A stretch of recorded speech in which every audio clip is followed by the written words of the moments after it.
కార్తీక మాసం 3వ అధ్యాయంను చెప్పుకుందాం. కార్తీక మాస స్నానము యొక్క మహిమ. జనక మహారాజా, కార్తీక మాసమున ఏ ఒక్క చిన్న దానము చేసినను అది గొప్ప ప్రభావము కలదై వారికి సకల ఐశ్వర్యములు కలుగుటియే కాక మరణానంతరము వారు శివ సాన్నిధ్యమును చేరుదురు. కాని కొంతమంది అస్థిరములైన భోగభాగ్యములను విడువలేక కార్తీక స్నానములు చేయక అవినీతిపరులై భ్రష్టులై సంచరించి కడకు క్షుద్ర జన్మలు అనగా కోడి, కుక్క, పిల్లిగా జన్మిస్తారు. అధమము కార్తీక మాస శుక్ల పౌర్ణమి రోజు అయినను స్నానము చేసి జపతపాదులు చేయకపోవుట వలన అనేక చండాలాది జన్మలెత్తి కడకు బ్రహ్మరాక్షసిగా పుట్టుదురు. దీనిని గురించి నాకు తెలిసిన ఇతిహాసమును ఒకటి వినిపించదను, సపరివారముగా శ్రద్ధగా ఆలకింపుము అని చెప్పాను. బ్రహ్మరాక్షసులకు ముక్తి కలుగుట. ఈ భరతఖండమందలి దక్షిణ ప్రాంతమున ఒకానొక గ్రామంలో మహావిద్వాంసుడు, తపస్సాలి, సత్యవాక్య పరిపాలకుడు అగు తత్వవిష్ణుడు అని ఒక బ్రాహ్మణుడు ఉండెను. ఒకనాడు ఆ బ్రాహ్మణుడు తీర్థయాత్రాసక్తుడై అఖండ గోదావరికి బయలుదేరెను.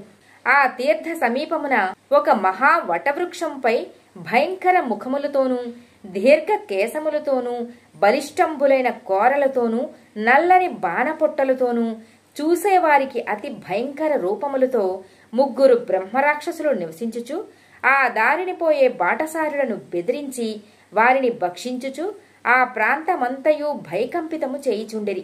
తీర్థయాత్రకై బయలుదేరి అఖండ గోదావరి పుణ్యక్షేత్రమున పితృదేవతలకు పిండ ప్రదానము చేయుటకు వచ్చుచున్న ఆ విప్రుడు ఆ వృక్షము చెంతకు చేరేసరికి యథాప్రకారముగా ఆ బ్రహ్మరాక్షసులు క్రిందకు దిగి అతనిని చంపబోవు సమయమున బ్రాహ్మణుడు ఆ భయంకర రూపములను చూచి గజగజ వణుకుచు ఏమియూ తోచక నారాయణ స్తోత్రమును బిగ్గరగా పఠించుచు, ప్రభో, ఆర్తత్రాణపరాయణ, అనాథరక్షక, ఆపదలోనున్న గజేంద్రుని, నిండు సభలో అవమానాల పాలగుచున్న మహాసాధ్వి ద్రౌపదిని, బాలుడకు ప్రహ్లాదుని రక్షించిన విధముగానే ఈ పిశాచముల బారి నుండి నన్ను రక్షించు తండ్రి అని వేడుకొనగా ఆ ప్రార్థనలు విన్న బ్రహ్మరాక్షసులకు జ్ఞానోదయం కలిగి, మహానుభావ, మీ నోటి నుండి వచ్చిన శ్రీమన్నారాయణ స్తుతి విని మాకు జ్ఞానోదయమైనది, మమ్ము రక్షింపుడు అని ప్రాధేయపడిరి.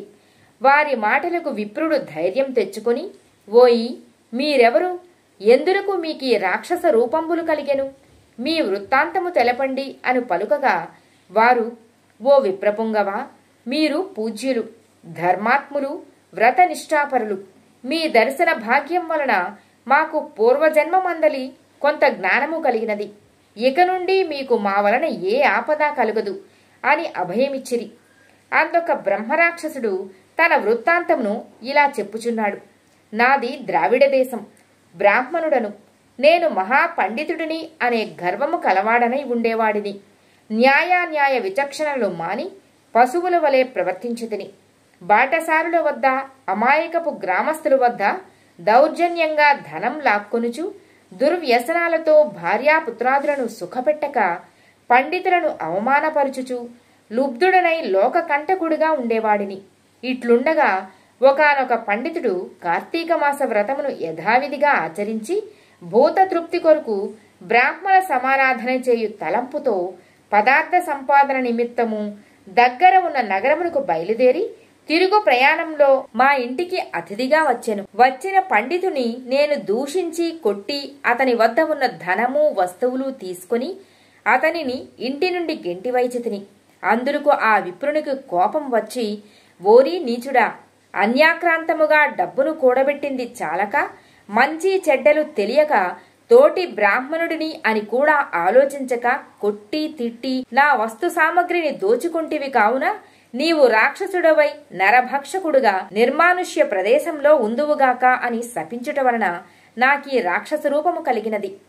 బ్రహ్మాస్త్రమునైనను తప్పించుకోవచ్చును కాని బ్రాహ్మణ శాపమును తప్పించలేము గదా. కాని నా అపరాధమును క్షమింపమని అతనిని ప్రార్థించితిని. అందులకు అతడు దయతలచి, ఓయి, గోదావరి క్షేత్రమందు ఒక వటవృక్షము కలదు. నీవు అందు నివసించుచు ఏ బ్రాహ్మణుడు కార్తీక వ్రతమును ఆచరించి పుణ్యఫలమును సంపాదించి ఉండునో ఆ బ్రాహ్మణుని వల్ల నీకు పునర్జన్మ పొందుదువు అని వెడలిపోయెను. ఆనాటి నుండి నేను ఈ రాక్షస రూపమున నరభక్షణము చేయుచున్నాను. కావున ఓ విప్రోత్తమ, నన్ను నా కుటుంబము వారిని రక్షింపండి అని మొదటి రాక్షసుడు తన వృత్తాంతమును ఇలా చెప్పాను. ఇక రెండవ రాక్షసుడు, ఓ ద్విజోత్తమ, నేను కూడా పూర్వజన్మలో బ్రాహ్మణుడనే. నేను నీచుల సహవాసమును చేసి తల్లిదండ్రులను బాధించి వారికి తిండి పెట్టక మార్చి అన్నమో రామచంద్ర అనునటుల చేసి వారి ఎదుటనే నా భార్యా బిడ్డలతో పంచభక్ష్య పరమాన్నములతో భుజించుచుండెడివాడను.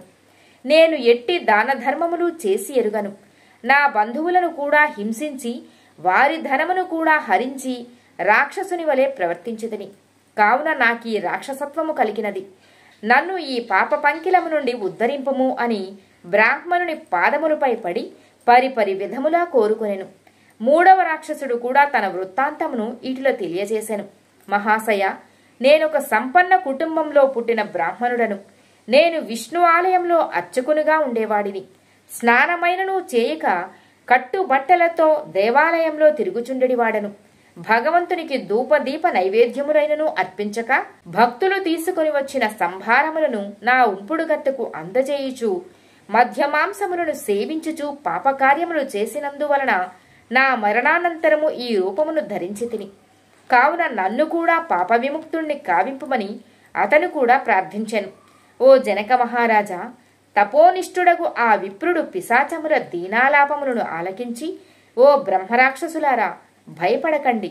మీరు పూర్వజన్మలో చేసిన ఘోర కృత్యముల వలన మీకీ రూపములు కలిగెను. నా వెంట రండి, మీకు విముక్తిని కలిగించెదను అని వారిని ఓదార్చి తనతో తీసుకొని పోయి ఆ ముగ్గురి యాతనా విముక్తికై సంకల్పమును చెప్పుకొని తానే స్వయముగా గోదావరిలో స్నానమాచరించి స్నానపుణ్య ఫలమును ఆ ముగ్గురు బ్రహ్మరాక్షసులకు దారపోయగా వారి వారి రాక్షస రూపములు పోయి దివ్య రూపములు ధరించి వైకుంఠమునికి వెళ్ళిరి. కార్తీక మాసములో గోదావరి స్నానమాచరించినచో హరిహరాదులు సంతృప్తి చెంది వారికి సకల ఐశ్వర్యములను ప్రసాదించెదరు. అందువలన ఎంత ప్రయత్నించైనా సరే కార్తీక స్నానములను చేయవలెను. తృతీయ అధ్యాయము సమాప్తం.